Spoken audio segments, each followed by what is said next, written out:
We are the Association for Child and Adolescent Mental Health, or ACAMH for short. Hello, welcome to the In Conversation podcast series for the Association for Child and Adolescent Mental Health, or ACAMH for short. I'm Clara Faria, an ACAMH Young Person Ambassador, and in today's episode, I have the pleasure to talk to Dr. Andrea Goldsmith from the University of Pittsburgh. Dr. Goldsmith is a licensed clinical psychologist whose research focuses on eating behaviors that are associated with poor weight-related outcomes. Today, we will be discussing her recently published paper in JCPP, Executive Functioning and Treatment Outcome Among Adolescents Undergoing Cognitive Behavioural Therapy for Binge Eating Disorder. If you're a fan of our In Conversation series, please subscribe on your preferred streaming platform. Let us know how we did with a rating or review and share with friends and colleagues. Welcome, Dr. Goldsmith. Thank you so much for being here today. Can you start with an introduction, giving a short overview of what you do to our audience, please? Sure, and thank you so much for having me. I'm excited to be here and to talk about this research. You already mentioned I'm a clinical psychologist. I've been interested in binge eating since I started my career as a grad student many years ago.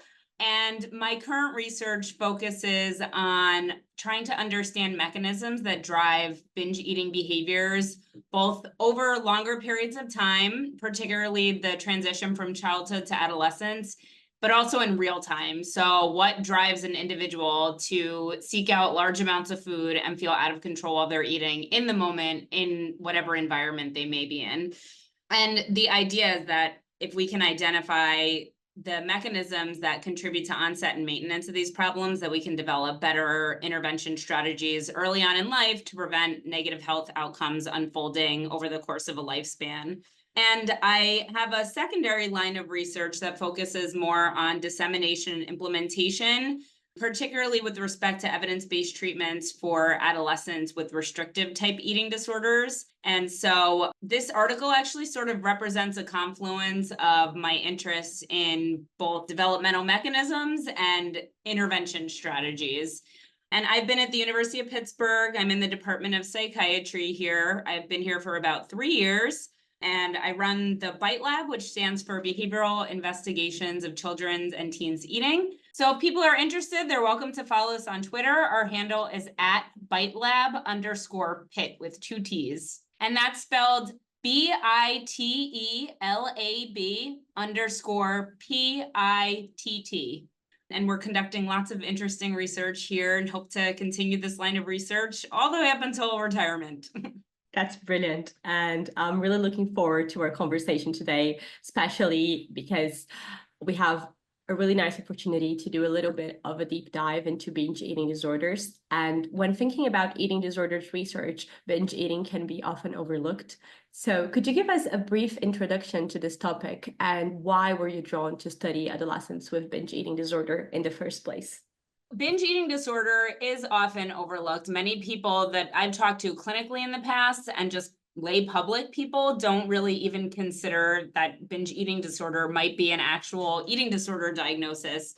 Oftentimes when we hear about eating disorders in the popular media, the focus is really on anorexia nervosa and bulimia nervosa, which are both very serious and impairing disorders, but are much lower in prevalence than binge eating disorder. So binge eating disorder is defined primarily by 2 features. One is the presence of recurrent binge eating episodes. So that is eating a large amount of food, significantly more than what most people would consider a large amount of food given the context, accompanied by a feeling of loss of control while eating. So feeling unable to control what or how much one is eating. And importantly, those binge eating episodes are not associated with the regular use of compensatory behaviors designed to offset energy intake or prevent excess weight gain or reduce weight, like you would see in bulimia nervosa. There are several other features associated with binge eating disorder, including things like eating much more rapidly than normal during binge eating episodes, or feeling guilty or distressed after binge eating episodes. My research has focused mainly on that loss of control construct. That's really what drove me to become interested in eating disorders research in the first place, and actually is very strongly tied into the topic of the article that we're discussing today, because it reflects a sort of lack of self-regulation in the moment. So an inability to regulate one's impulses in pursuit of longer-term goals.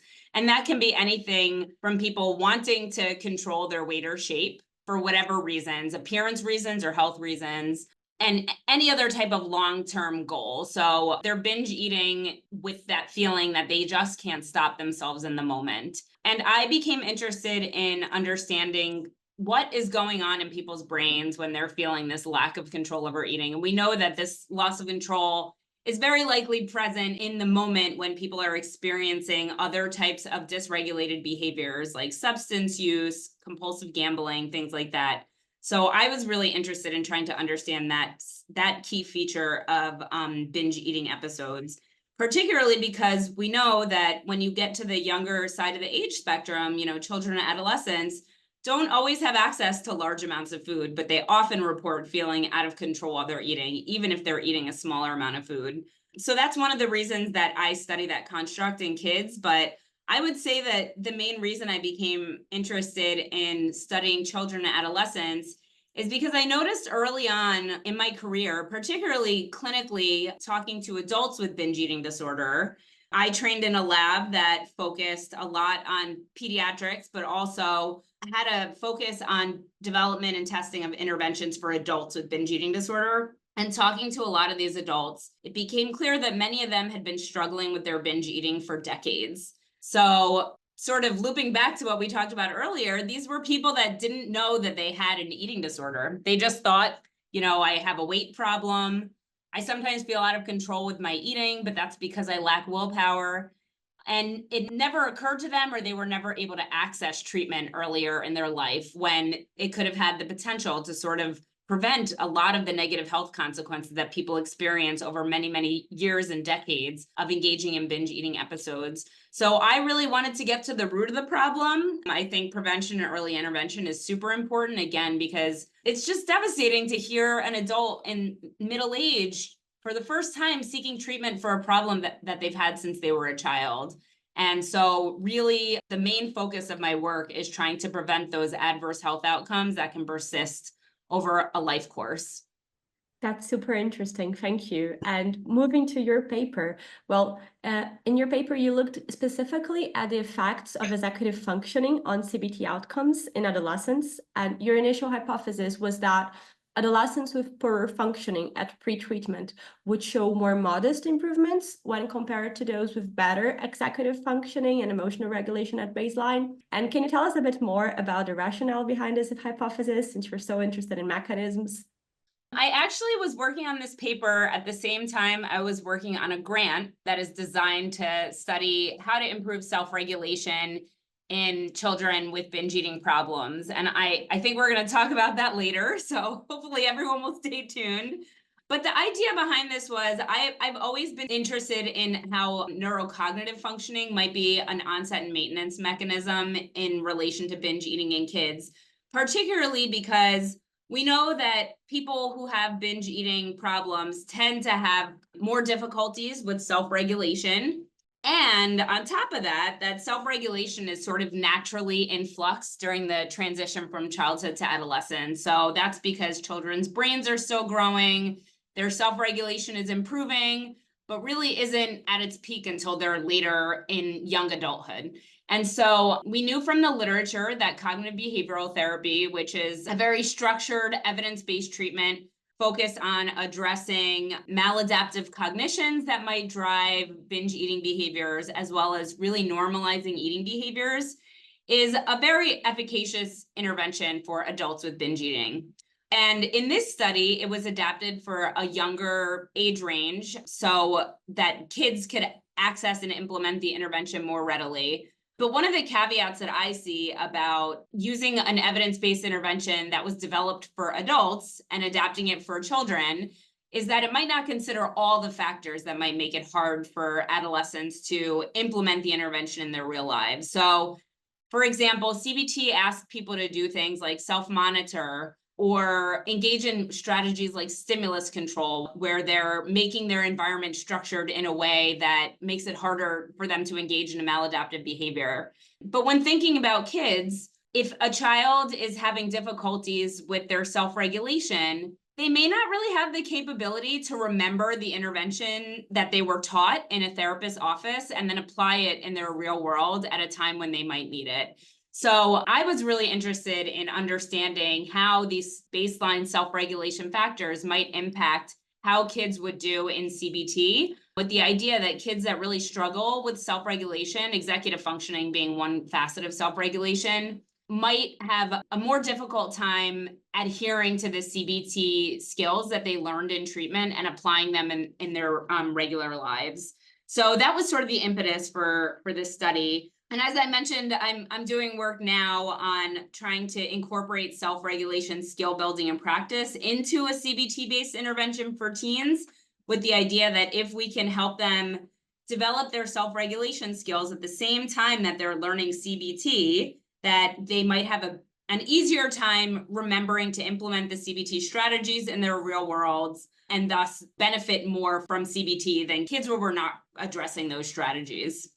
And in your analysis, one thing I thought really interesting is that besides analyzing the impact of executive function pre-treatment on the CBT outcome, as we've just discussed, you also analyzed the impact of executive function on treatment engagement. And I was just curious, what was the initial hypothesis behind this analysis? Did you also expect to find that young people with poorer executive functioning at baseline would have poorer treatment engagement? Yes, that is exactly what I thought. And one of the surprising findings was that the youth with higher impulsivity actually were more engaged in treatment, according to one metric, which was session attendance. So the idea here was that, we thought that children that struggled with self-regulation more might find CBT more challenging and be more likely to drop out or attend fewer sessions, that they might get frustrated with the intervention or sort of decide on the spot, this treatment isn't working. If you're impulsive, you tend to behave rashly in the moment.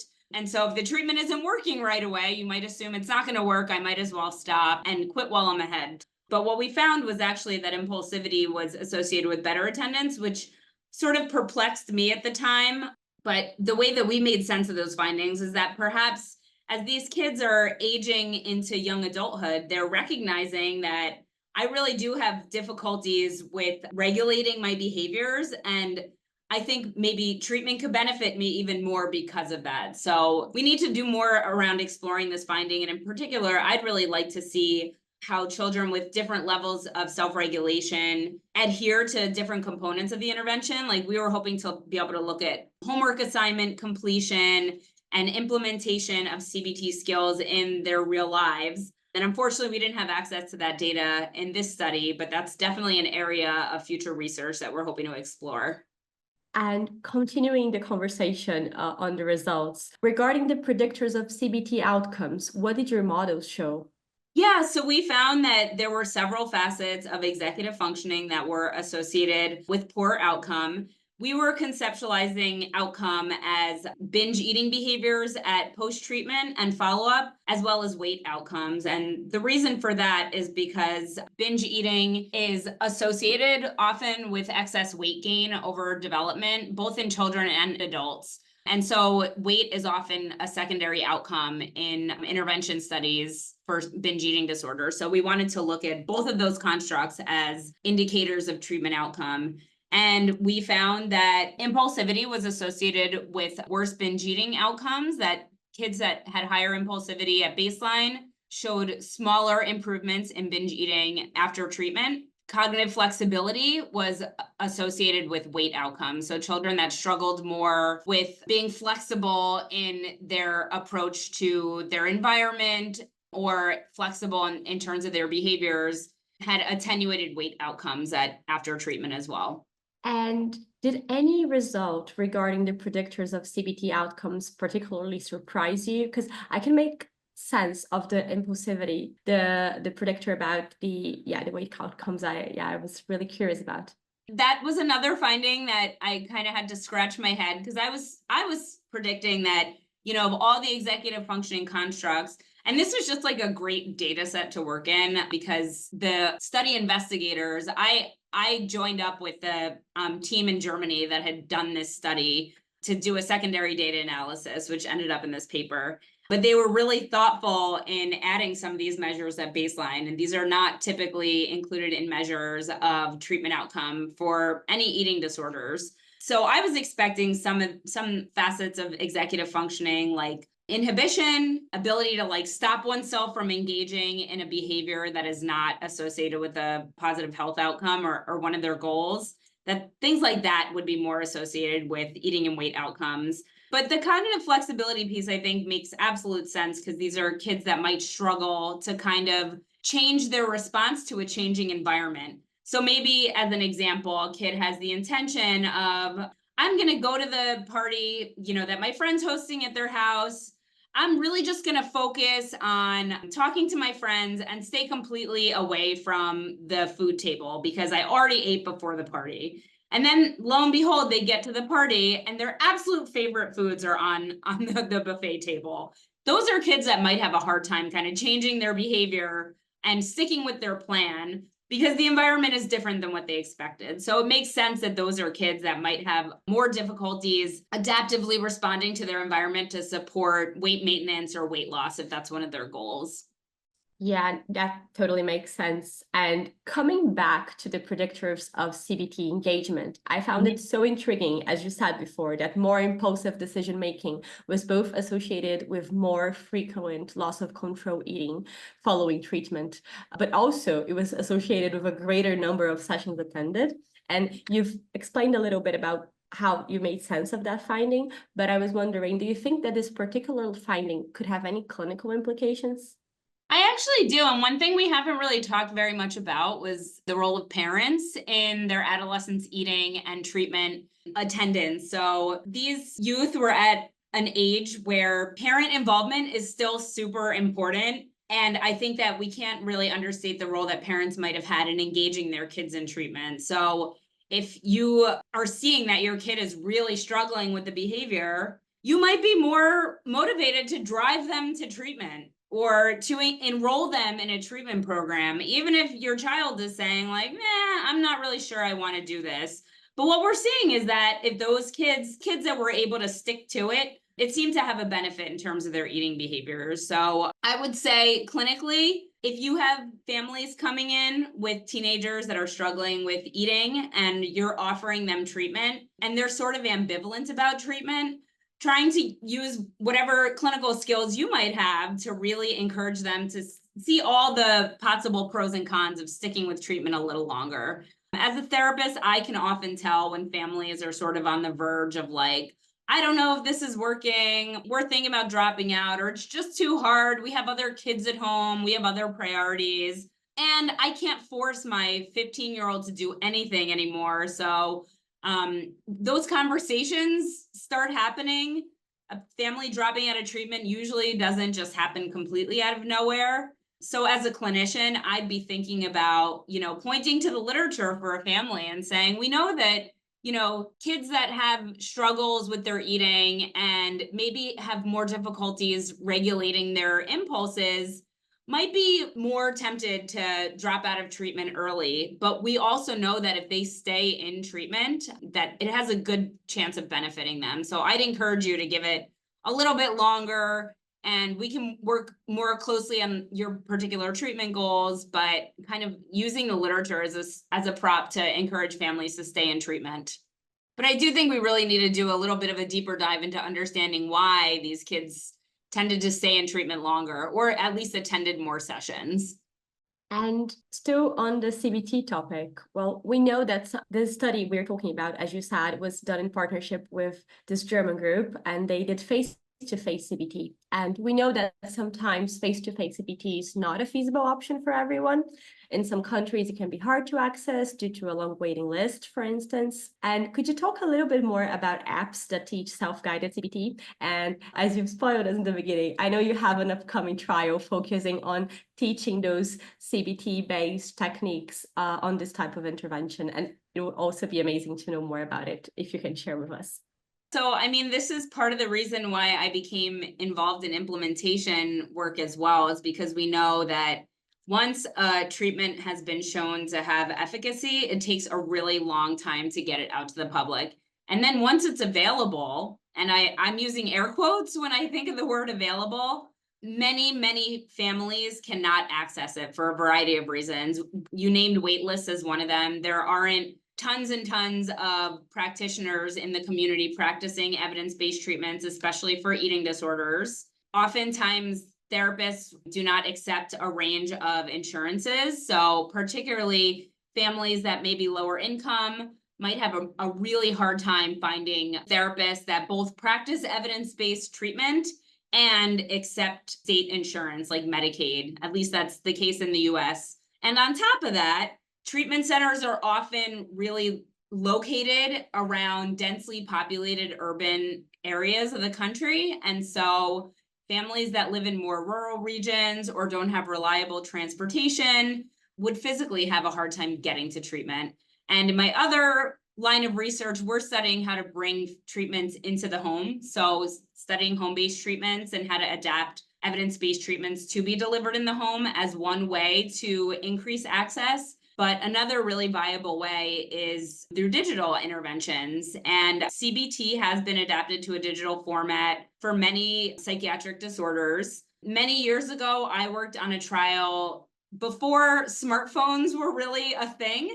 We adapted CBT to be delivered via the internet, but it involved, sitting at a computer and having to do the intervention seated at your kitchen table or your desk while a computer was open in front of you. And so the trial that we're working on now is really aiming to scale CBT to a wider audience by reformatting it for a digital intervention that can be used on any smartphone or mobile device. And the idea kind of ties back to what we talked about much earlier, which is, if kids are struggling with remembering the skills that they learned in a therapist's office and figuring out how to implement them in their real lives in different contexts, what better way to help them than to have them carry the intervention with them? So if they're out in their natural environment and experiencing, some sort of binge trigger, being able to access the treatment tools on their phones would potentially make it much easier for them to implement the skill when they need it. And so we are just starting a feasibility trial to look at the acceptability of a digital CBT-based intervention for teens with binge eating. Right now, we are in the first phase, which involves co-designing the intervention with the intended users. So we're bringing teens in to talk to us about what they would need in a digital CBT-based intervention, what type of graphics they would like, what types of tools they would use, what types of things would help them engage more with the intervention. We are adding self-regulation, skill building, and practice, again, with the idea that if we can help children build the areas of their brain that might be making it harder for them to adhere to CBT principles, that their adherence might be better, and thereby, they might show greater improvements in their binge eating and weight-related outcomes. And so once we are finished up designing the intervention, which we're hopeful will be this upcoming fall, we'll be testing it in an open trial of about 50 teens throughout the US. And we are hoping to show that, kids find this intervention engaging, that they find it acceptable. They're actually clicking on the links that we're giving them and reading the information that we're giving them and implementing the intervention in their real lives. And that the next step would be to do a randomized controlled trial and perhaps thinking about ways that we could personalize the intervention to kids that struggle in certain areas of executive functioning more than others. That's super interesting and so much needed research. And I'm looking forward to reading the papers that will come out of this phase 1 feasibility trial.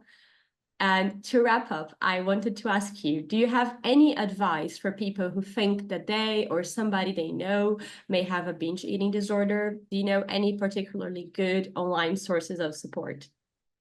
As we talked about earlier, I think the more typical presentation is for people to seek out treatment for binge eating disorder only after many, many years of struggling. So I would say if you or someone you know might be struggling with binge eating, that talking to a trusted healthcare provider sooner rather than later is really the best chance of, preventing this cascading effect of negative health outcomes over the lifespan.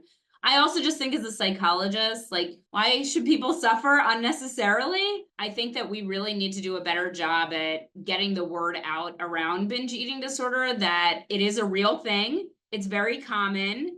And I think sometimes people feel actually a lot of relief at being given a diagnosis, that this is something that feels so shameful to people.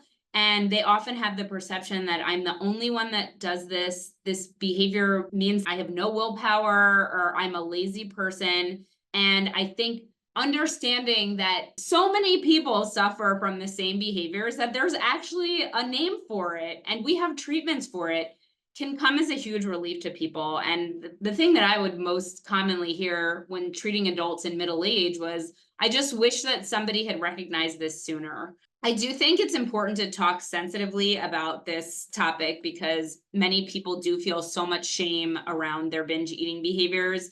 These are behaviors that are often done in secret. Oftentimes parents don't know that their kid might be struggling with binge eating, but sometimes there are signs, if they're finding food wrappers in the child's room, or noticing large amounts of food missing without being able to account for it. Really important for parents to talk about this behavior with their kids in a way that doesn't shame them further.